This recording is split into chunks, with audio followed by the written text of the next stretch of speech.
अध्याय 16वें का दूसरा भाग। हरे कृष्ण कृष्ण कृष्ण हरे हरे, हरे राम राम राम हरे हरे। 16वें अध्याय का दूसरा भाग। सुंदर वचन और छंदों की रचना द्वारा काव्य अलंकार से शोभित तथा चिंता से व्याकुल इंद्रियों वाले मूढ़ तथा दुखित रहते हैं। परम तत्व तो और प्रकार का होता है, परम तत्व तो और प्रकार का होता है, किंतु मनुष्य तो दूसरी प्रकार से कलेश उठाते हैं। इसी प्रकार शास्त्रों में महावाक्य आदि का विचार अन्य प्रकार का होता है, किंतु उनकी व्याख्या दूसरे प्रकार से करते हैं। गुरु आदि के उपदेश रहित अहंकारी पुरुष स्वयं तो अनुभव करने की सामर्थ्य नहीं रखते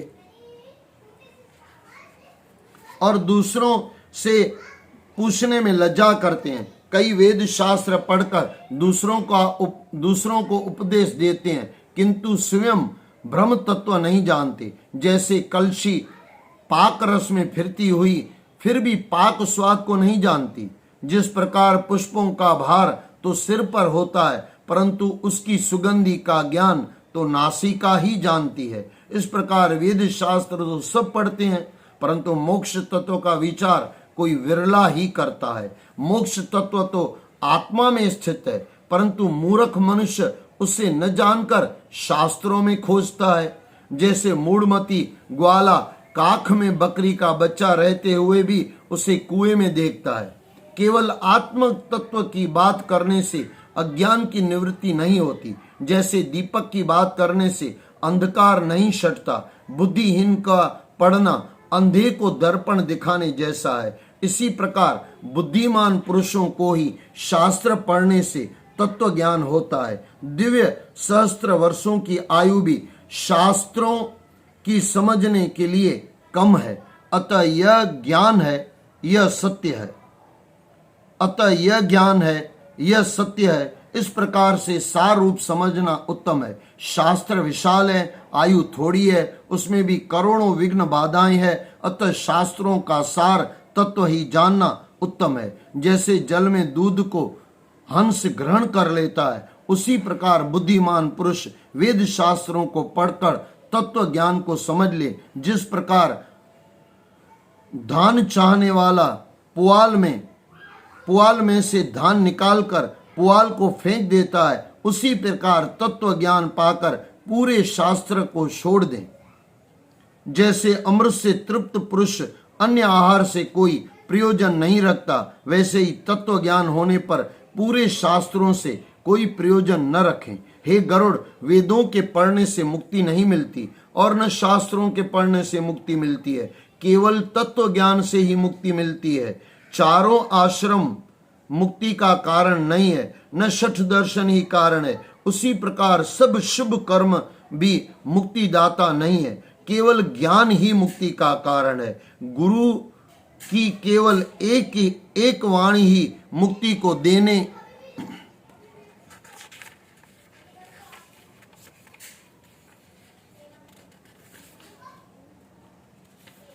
वाली है, सब विद्याएं तो विडंबना करने वाली है। जैसे हजारों जड़ी बूटियों में संजीवन बूटी ही उत्तम है।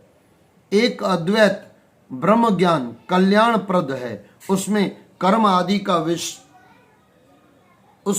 आदि का परिश्रम नहीं है। ऐसा ज्ञान गुरु के मुख से ही मिलता है, करोड़ों शास्त्रों से पढ़ने से नहीं मिलता। ज्ञान दो प्रकार का है, एक शास्त्रोक्त और दूसरा विवेक से उत्पन्न।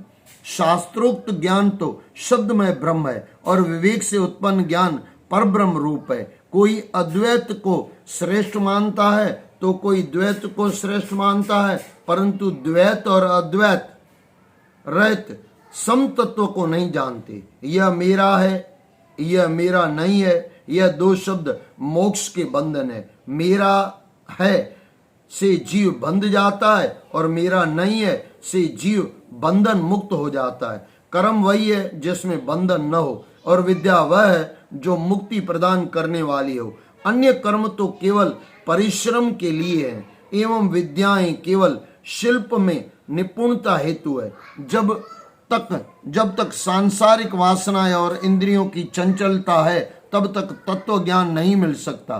तप, व्रत, तीर्थ, जप, होम पूजन, वेद शास्त्रों का अध्ययन आदि से तत्व ज्ञान प्राप्त नहीं होता। इसलिए हे गरुड़, मनुष्य को सब प्रकार का यत्न करके सब अवस्थाओं में तत्वनिष्ठ होना चाहिए। दैविक और आध्यात्मिक पापों से सताए हुए मनुष्य को धर्म और ज्ञान रूपी फूल वाले तथा स्वर्ग और मोक्ष रूपी फल वाले वृक्ष की छाया का आश्रय लेना चाहिए। इसलिए ज्ञान द्वारा श्री गुरु के मुख से आत्म तत्व जानना चाहिए। इससे जीव घोर संसार रूपी बंधन से छूट जाता है। तत्व जानने वाले का जो अंतिम कर्तव्य है उसको मैं बताता हूँ, जिससे जीव मोक्ष निर्माण करता है, संज्ञक ब्रह्म को पाता है। अंत काल आने पर जीव मृत्यु से निर्भय होकर देह में जो इच्छाएं है उन्हें त्याग दें तथा पुत्र आदि का मोह छोड़ दें। घर का त्याग कर धैर्य के साथ पवित्र तीर्थ जल में स्नान कर पवित्र होकर एकांत स्थान में विधिवत आसन लगाकर बैठ जाएं। पर ब्रह्म का त्रिवृत शब्द अक्षर जो ओकार है उसका मन से अभ्यास करे तथा ब्रह्म जीव ओम का स्मरण करता हुआ श्वास को जीत कर मन को वश में करें। बुद्धि को सारथी बनाकर मन द्वारा अपनी इंद्रियों को विषयों से हटाएं। शुभ कर्मों से मन को भगवान के स्वरूप में लगाएं। फिर ब्रह्म में एकांत रूप धारण करके, अर्थात मैं ब्रह्म हूँ, परम धाम परम पद रूप ब्रह्म हूँ, इस प्रकार विचार करके शुद्ध आत्मा में अपने मन को लगाएं। ओम अक्षर का उच्चारण करता हुआ जो देह त्यागता है वह परम गति को प्राप्त होता है। ज्ञान और वैराग्य से रहित कपटी जहाँ नहीं जा सकते उस गति को बुद्धिमान ही पाते हैं। वह मैं तुमसे कहता हूँ, मान मोह में रहित संग दोष को जीतने वाले, आत्मज्ञान में निष्ठा वाले, अभिलाषाओं को त्याग करने वाले, कामनाओं से निवृत्त, सुख दुख के द्वंद्व से छूटे हुए ज्ञानी मनुष्य नाश रहित पद को पा जाते हैं। जो मनुष्य सत्य रूपी बल वाले तथा राग द्वेष रूपी मैल को छुड़ाने वाले ऐसे ज्ञान रूपी कुंड वाले मानस तीर्थ में स्नान करते हैं वही मोक्ष पाते हैं। दृढ़ वैराग्य को धारण कर जो मुझे अनन्य भाव से याद करता है वही पूर्ण वैराग्य द्वारा प्रसन्न आत्मा निश्चय ही मोक्ष पाता है। मुक्ति के तीर्थ क्षेत्र इस प्रकार है: अयोध्या, मथुरा, हरिद्वार, काशी, कांचीपुरी, उज्जैनी, द्वारका। तत्वज्ञानी मोक्ष पाते हैं। धर्मात्मा स्वर्ग में जाते हैं। पापी लोग दुर्गति पाते हैं। पशु पक्षी कीट आदि जन्मते मरते रहते हैं। श्री विष्णु भगवान गरुड़ से कहते हैं, मैंने सारे शास्त्रों का निष्कर्ष तुम्हें 16 अध्यायों में सुना दिया है, अब और क्या जानने की इच्छा है। गरुड़ जी ने हाथ जोड़कर बोले, आपने अमृतमय वचन सुनाकर इस संसार रूपी सागर से मुझे पार कर दिया है। मेरे सब संदेह जाते रहे हैं, मैं कृतार्थ हो गया।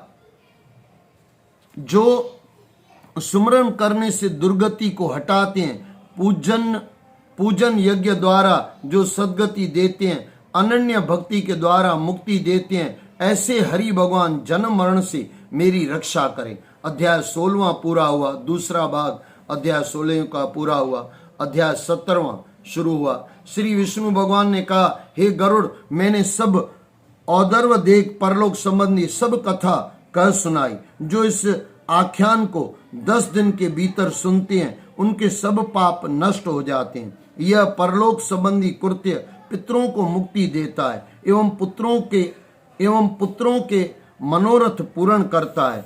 ऐहिक पारलौकिक दोनों लोकों में सुख देता है। जो नास्तिक नराधम पुरुष इस प्रेत कर्म को नहीं करते उनके घर का जल पीने योग्य नहीं है। इनमें जरा भी संशय नहीं है, वह जल सूरा तुल्य है। देवता पितर उनके घर के सम्मुख कभी झांकते भी नहीं है। देवता पितर उनके घर के सम्मुख कभी झांकते भी नहीं है। उनके पुत्र पौत्र आदि दुर्गति को प्राप्त होते हैं। प्रेत की क्रिया न करने वाले ब्राह्मण, क्षत्रिय, वैश्य और शूद्र सब चांडाल तुल्य समझे जाते हैं। जो इस पवित्र प्रेत आख्यान को सुनते हैं या सुनाते हैं पाप से छूट जाते हैं। माता पिता की मृत्यु पर जो पुत्र इस गरुड़ पुराण को सुनता है उसके माता पिता मुक्ति पा जाते हैं। जिसने गरुड़ पुराण नहीं सुना, गयाजी श्राद्ध नहीं किया, वर्षों सर्ग नहीं किया तथा मासिक एवं वार्षिक श्राद्ध नहीं किया, वह पुत्र कहलाने योग्य नहीं है। वह तीनों प्रकार के ऋणों से मुक्त नहीं हो सकता। वह माता पिता को कैसे तारने के लिए समर्थ हो सकता है, अर्थात वह कुछ भी करने में समर्थ नहीं है। इसलिए वह सब प्रकार के प्रयत्नों द्वारा धर्मार्थ काम मोक्ष के देने वाले, दुखों का नाश करने वाले गरुड़ पुराण को अवश्य सुने। यह पुराण पुण्यदायक है, पापों का नाश करने वाला है। इसलिए श्रवण से ब्राह्मण को विद्या, इसके श्रवण से ब्राह्मण को विद्या, इसके श्रवण से ब्राह्मण को विद्या, क्षत्रिय को पृथ्वी, वैश्य को धन धान्य की कमी नहीं रहती तथा शूद्र पातकों से शुद्ध होता है। गरुड़ पुराण को सुनने वाले को शया आदि एवं और भी सब देना चाहिए, अन्यथा उसका उसे फल प्राप्त नहीं होता। सर्वप्रथम इस पुराण की पूजा करके वस्त्र, आभूषण, गोदान और दक्षिणा देकर कथावाचक की पूजा करना चाहिए। श्री विष्णु भगवान कहते हैं कि गरुड़, इस प्रकार गरुड़ पुराण की कथा सुनाने वाले की पूजा करना मेरा ही पूजन है। वाचक के संतुष्ट होने पर मैं ही संतुष्ट होता हूं, इसमें कोई संशय नहीं है। गरुड़ पुराण का 17वां अध्याय समाप्त हुआ। हरे कृष्ण कृष्ण कृष्ण हरि हरि, हरे राम राम राम हरे हरे। दो बातें मैं आज आपसे थोड़े में कह दूं। एक होता है मोह। कई लोग कहते हैं घर में मोह नहीं होगा तो कैसे चलेगा। मैंने शायद बीच में आपको कहा था, लेकिन फिर से मैं आपको कह दूं, मोह और प्रेम में फर्क है। प्रेम देता है और मोह बहुत कुछ देता है, लेकिन पुछड़ी अटका के रखता है। कुछ तो मुझे बच्चों से चाहिए, ये जब तक नहीं निकलेगा तब तक आपका मोह है। और दूसरा होता है निंदा। अब ये निंदा को आप क्या मानते हो?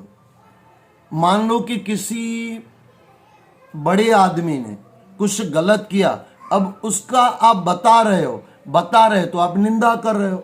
ऐसा नहीं है। अगर सत्य बोल रहे हो तो कोई निंदा नहीं है, ये थोड़ा समझना। सत्य बोल रहे हो तो कोई निंदा नहीं है, लेकिन उसके अंदर जो अपने मसाले डाल रहे हो, मान लो कि किसी बड़े आदमी ने किसी को एक कुछ लाफा मारा, कुछ भी चीज मारी उसको, अब आप बोलो वो हॉस्पिटल पहुंच गया, उसने 2-4 बार मारा, अब मारा था एक बार, आप उसको 4 बार बता रहे हो, हॉस्पिटल नहीं गया था और आप हॉस्पिटल बता रहे हो। ये जो आपने अपना सा डाला उसको निंदा कहा गया, वो पाप है। सत्य बताना कोई पाप नहीं है। लेकिन एक दूसरी भी चीज है, चलो सत्य तो आपने बता दिया, लेकिन आपका उसमें कोई स्वार्थ है। समझ लो किसी बड़े आदमी ने कोई गलती की, कुछ किया, लेकिन आपको उसको गिराना है, उसकी गद्दी पे बैठना है, या उसका समझो कहीं ना कहीं समझो कुछ नुकसान करवाना है, और 15 आदमी को बोल रहे हो अपने स्वार्थ खातिर। भले उसने किया है, लेकिन आपका कोई स्वार्थ है और उसके लिए आप बोल रहे हो, तो भी वो निंदा माना जाएगा। अब आप बोलोगे सत्य था, फिर भी हाँ, क्योंकि आप अपने स्वार्थ के लिए बोल रहे थे, आपको कोई सत्य से इतना प्रेम नहीं था। आप बोल रहे थे, उसको दिखा रहे थे कि आप नीचे हो, और फिर आप कई लोग, हम लोग बोलते भी है ना कि मां तो सच थी जाओ पर छोथी चाहे सच, क्यों बता रही हो सच? कुछ कारण है आपका, बिना कारण का बोला हुआ सत्य, बस ऐसे स्वाभाविक सत्य बोला हुआ, उसमें कोई निंदा चुगली नहीं है। लेकिन उसके अंदर जो झूठ बोला गया वो भी निंदा है, और वो बिन कोई कारण से बोला गया वो भी निंदा है। और मोह यानी किसी से भी आपको कुछ चाहिए, कितना भी प्रिय व्यक्ति हो, अगर आप में से उसको आपको कुछ चाहिए, उससे आपको कुछ चाहिए, भले 10 बरस के बाद चाहिए, अभी आप उसको दे रहे हो। कई लोग बोलते हैं ना, मैंने बच्चों के लिए सब कुछ कर दिया, बच्चों ने मेरे लिए क्या किया? ये आपका मोह बोल रहा है। और इसका सीधा सा एग्जाम्पल मैं आपको दे दूं, ये परमात्मा हमारे लिए सब कर रहा है। ये 33 करोड़ देवी देवता आपको कुछ न कुछ दे रहे हैं। कुछ मांगने आए क्या? कभी नहीं। मोह को प्यार में परिवर्तन करो और निंदा तो छोड़ ही दो। हाँ, सत्य कभी किसी को बताना हो, जरूरी हो तो बताओ। किसी को नीचा दिखाने के लिए बताए तो वापस पाप में आ गए, फिर गलत हो गया। इसके लिए ये सब बातों से हम बाहर निकले। यहाँ पूरा गरुड़ पुराण मैंने आपको सुनाया और 17वां अध्याय पूरा हुआ। हरे कृष्ण कृष्ण कृष्ण हरे हरे, हरे राम राम राम हरे हरे, हरे कृष्ण इधर आ जा, 3 बार कर लो। तुम लोगों ने भी सुना है। हरे कृष्ण कृष्ण कृष्ण हरे हरे, हरे राम राम राम हरे हरे, हरे कृष्ण कृष्ण कृष्ण हरे हरे, हरे राम राम राम हरे हरे, हरे कृष्ण कृष्ण कृष्ण हरे हरे, हरे राम राम राम हरे हरे। बोलो गरुड़ महाराज की जय, नासकेतु महाराज की जय। ओम शांति शांति सर्वत्र शांति। इसमें से एक रौनक है, हाथ दिखा भाई, रौनक हाथ दिखा, और लव हाथ दिखा, खुश हाथ दिखा भाई। हाँ, ये हमारा कुश है। और ये तू हाथ दिखा भाई, क्या नाम है? जैतिक ने भी हाथ दिखा दिया। ये उनकी मम्मी है, उनको भी बाय बाय। जय श्री कृष्ण, वाहेगुरु, जय श्री कृष्ण।